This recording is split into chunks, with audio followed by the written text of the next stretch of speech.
नमस्कार मित्रांनो, मी नरेंद्र काबाडी. सध्या महाराष्ट्रात नव्हे तर संपूर्ण भारतात एक चर्चा चालू आहे आणि ती म्हणजे मुंबई महानगरपालिकेच्या निवडणुकीची. कोणत्या पक्षाला किती जागा मिळणार, कोणत्या पक्षाचा महापौर होणार. आणि मित्रांनो, हाच अंदाज वर्तवण्यासाठी मी तुमच्या पुढ्यात बसलेलो आहे. पण तत्पूर्वी एक अंकवारी. मुंबई महानगरपालिका एकूण जागा 227, एकूण मतदार अंदाजे 97 लाख. त्यात 36% मराठी, 25% उत्तर भारतीय, 16% मुस्लिम, 14% गुजराती आणि 9% इतर. मतदानाचा एकूण अंदाज 50 ते 55%. मित्रांनो, ह्या निवडणुकीमध्ये 3 महत्त्वपूर्ण युत्या झालेल्या आहेत. त्यातली पहिली युती उद्धव ठाकरे आणि राज ठाकरे, आणि त्यांना साथ लाभले ती शरदचंद्रजी पवार यांची. दुसरी युती भाजप आणि एकनाथ शिंदे, त्यांना साथ लाभली आहे ती आठवले गटाची. आणि तिसरी युती भारतीय राष्ट्रीय काँग्रेस आणि वंचित बहुजन, हे एकमेकांसमोर उभे ठाकलेले आहेत. यात उद्धव ठाकरे 160 जागा, राज ठाकरे 53 जागा, शरदचंद्रजी पवार 11 जागा, भाजप 135 जागा, एकनाथ शिंदे 89 जागा, भारतीय राष्ट्रीय काँग्रेस 151 जागा आणि 46 ठिकाणी वंचित बहुजनचे उमेदवार निवडणूक लढवत आहेत. या व्यतिरिक्त काही ठिकाणी अपक्ष आणि इतर पक्षाचे देखील उमेदवार निवडणूक लढवत आहेत. मित्रांनो, अंदाज सांगण्यापूर्वी काही 4-5 मुद्द्यांचा उहापोह होणे खूप गरजेचं आहे.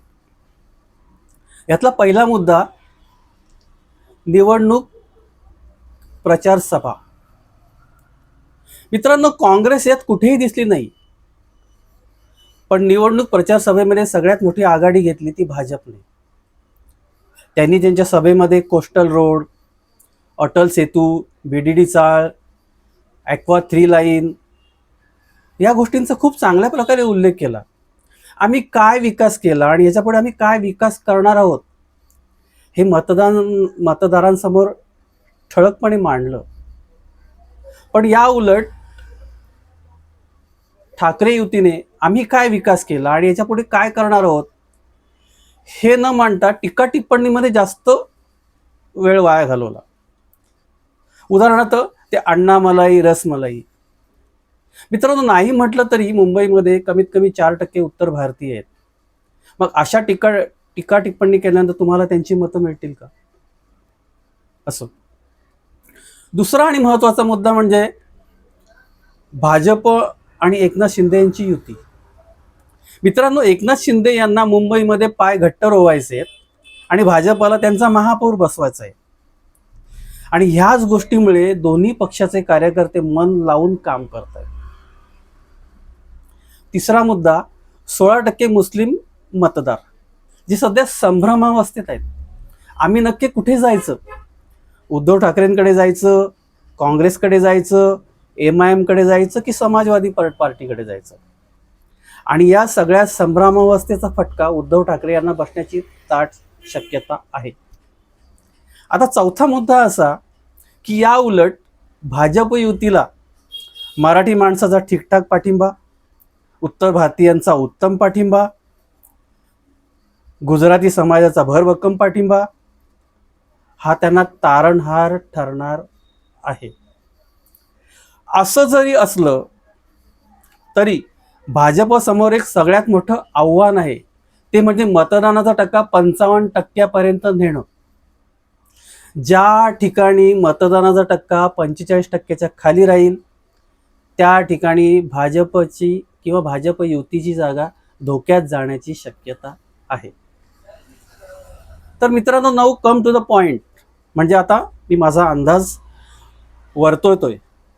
मित्रांनो, अंदाज वर्तवतोय म्हणजे असं की माझे मुंबईत काही पत्रकार मित्र आहेत. काही अन्य मित्र आहेत त्यांच्याशी मी चर्चा केली.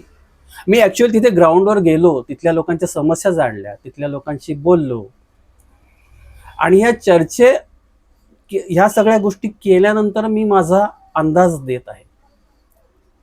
आणि मित्रांनो, तुम्हाला एक विनम्रपूर्ण सूचना की माझा अंदाज दिल्यानंतर मी अजून तुम्हाला 2 गोष्टी महत्त्वाच्या सांगणार आहेत, ज्या खरोखर अतिशय महत्त्वाच्या आहेत. आता मी माझा अंदाज सांगतोय. मित्रांनो, मुंबई नगरपालिकेत एकूण जागा 227, त्यात ठाकरे युतीला मिळतील 60 जागा, भाजप युतीला मिळतील 135 जागा, काँग्रेस युतीला मिळतील 20 जागा आणि इतरांना मिळतील 12 जागा. मित्रांनो, पुन्हा एकदा ऐका.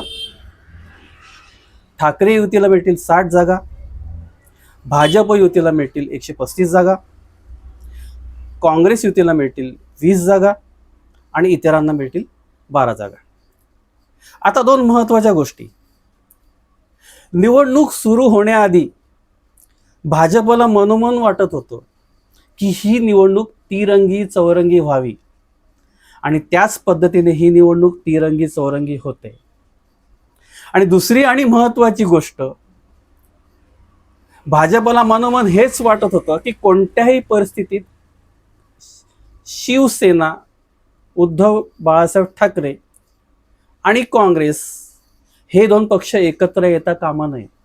आणि घडलंही तसंच. आणि मित्रांनो, इथेच भाजपच्या विजयाची स्क्रिप्ट लिहिली गेली आणि ही गोष्ट कदाचित निकालानंतर उद्धव ठाकरे यांच्या लक्षात येईल.